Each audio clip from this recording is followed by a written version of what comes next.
Boa tarde, vamos dar início ao 10º painel. Convidamos para fazer parte da mesa como moderadora a professora doutora Carla Eugênia Caldas Barros. Possui graduação em Direito pela Universidade Federal de Sergipe, graduação em Nancy I, francês Université de Nancy, graduação em Nancy II, Université de Nancy II, mestrado em Direito Empresarial pela Pontifícia Universidade Católica do Rio de Janeiro e doutorado em Direito pela Pontifícia Universidade Católica de São Paulo. Atualmente é professora associada 2 da Universidade Federal de Sergipe. Exerce a função de direção da Faculdade de Direito da Universidade Federal de Sergipe. Obrigado pela presença. Pode aplaudir. Convidamos para compor a mesa também, como relator, o professor doutor Antônio de Figueiredo Murta, que é graduado pela Faculdade de Direito da UERJ. Mestre em Propriedade Intelectual pela University of London, Queen Mary, professor e coordenador do curso de pós-graduação em Propriedade Intelectual da PUC Rio de Janeiro, também procurador do Estado do Rio de Janeiro. Obrigado.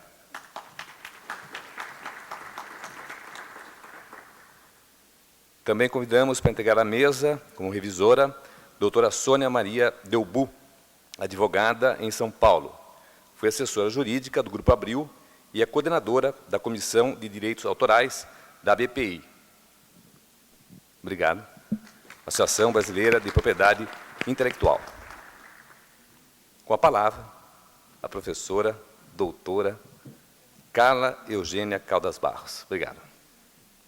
Boa tarde a todos. É com imenso prazer que me encontro neste recinto, com um cunho tão acadêmico, tão brilhante, tão nobre, tão cheio de discussões promissoras e, muitas vezes, inquietantes. Considero, então, abertas as sessões que vão ocorrer hoje à tarde, especialmente esse nosso painel. Quero antecipar que cada expositor terá o prazo de 20 minutos e 15 minutos para debate.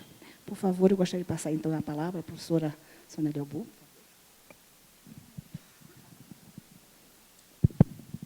Bom, boa tarde a todos.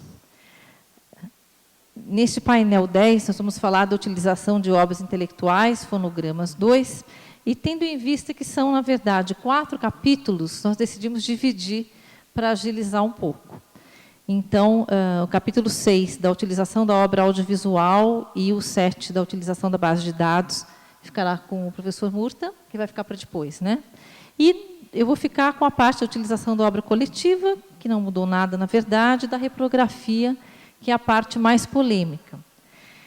É uma situação assim, um pouco delicada para nós aqui, debatedores, o fato de nós termos recebido pequenos trechos da lei para tentar debater. Eu consegui juntar alguns outros pequenos trechos para tentar compor alguma coisa.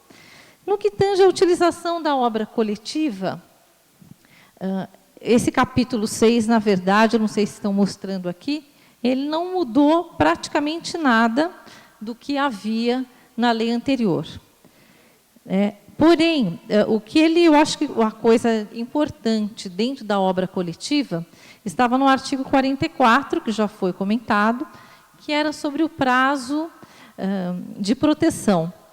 Nós tínhamos na obra coletiva o prazo regular, né, 70 anos da morte do autor, e isso ficava extremamente complicado.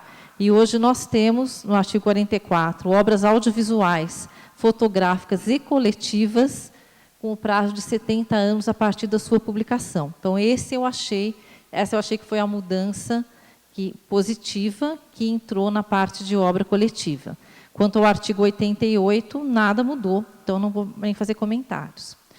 Agora entrou o artigo 88A, que é justamente o artigo que trata da reprografia. E foi até uma surpresa, nós não imaginávamos que fosse existir este capítulo.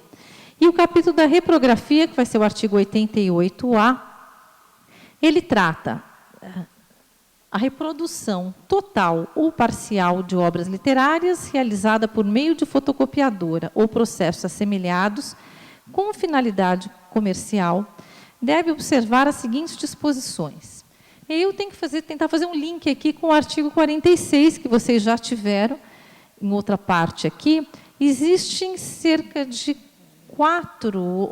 vários dispositivos dentro do artigo 46, das limitações, em que se permite a reprodução total de uma obra em algumas circunstâncias, e bastante justas. Eu me lembro que eu sempre defendi uma flexibilização do artigo 46, justamente porque havia inúmeras situações em que cópias de pequenos trechos não eram suficientes, como no caso de obras esgotadas, obras científicas estrangeiras não editadas no país e várias outras situações. Até aquela situação de eu compro uma obra para mim e quero tirar uma cópia porque eu tenho o hábito de rabiscar e pintar, etc. Ou aquele que compra um CD e quer reproduzir para ouvir no carro em outra tecnologia. Então, tudo isso já está contemplado. Então, o que eu imaginei quando eu pensei nesse capítulo de reprografia é que aqui, como os pequenos trechos não estão mais no artigo 46, que eu imaginei que nesse capítulo de reprografia nós teríamos os pequenos trechos mediante remuneração. Primeiro, de uma forma que ficasse clara o que são pequenos trechos, qual a quantidade de obra em que se poderia reproduzir sem violar os direitos do autor, e a remuneração para essa reprodução parcial. Mas o que nós estamos vendo aqui é que, na verdade, é possível uma reprodução total, né? Inclusive com finalidade comercial, que me surpreendeu mais ainda. Eu acho que uma reprodução total de uma obra com finalidade comercial só pode ser feita mediante contrato. Não tem outra possibilidade.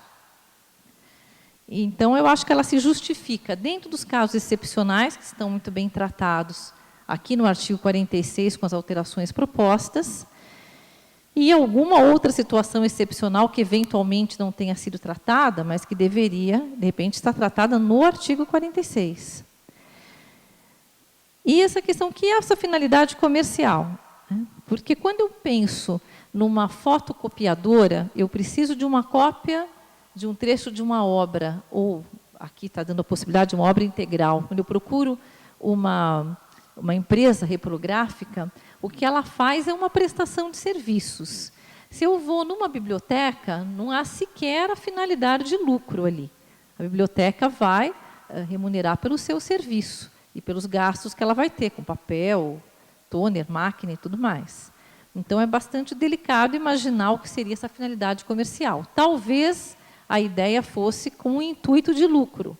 O intuito de lucro poderia englobar as copiadoras, mas também não as bibliotecas. E aqui vem o inciso 1º, que diz que a reprodução prevista no caput será sujeita ao pagamento de uma retribuição aos autores das obras reproduzidas, salvo convenção em contrário. Eu até fiquei preocupada e tentei conseguir verificar em algum lugar se tinha acabado o contrato de edição, porque se eu estou pensando em retribuir apenas aos autores, o que aconteceu com as editoras de livros, né? Não, o contrato de edição existe. Eu vi que há uma proibição de cessão de direitos autorais, mas existe um contrato de edição com exclusividade por um determinado período de tempo. Então, na minha opinião, nem o autor pode autorizar a reprodução total de sua obra por universidades ou outras entidades, já que ele está preso a um contrato de edição. Depois, no inciso 2º, fala que precisam obter a autorização prévia dos autores das obras protegidas ou da associação de gestão coletiva que os representem. Eu acho que também seria autores ou titulares. E parece que um personagem fundamental aqui do mercado editorial foi esquecido. Eu não sei se foi um erro de redação ou o que aconteceu aqui, porque são as editoras. Então, mesmo que ele esteja proibido de ceder os seus direitos autorais, ele está preso a esse contrato que tem que ser respeitado. E ainda cabe aos responsáveis pelos estabelecimentos, que mais?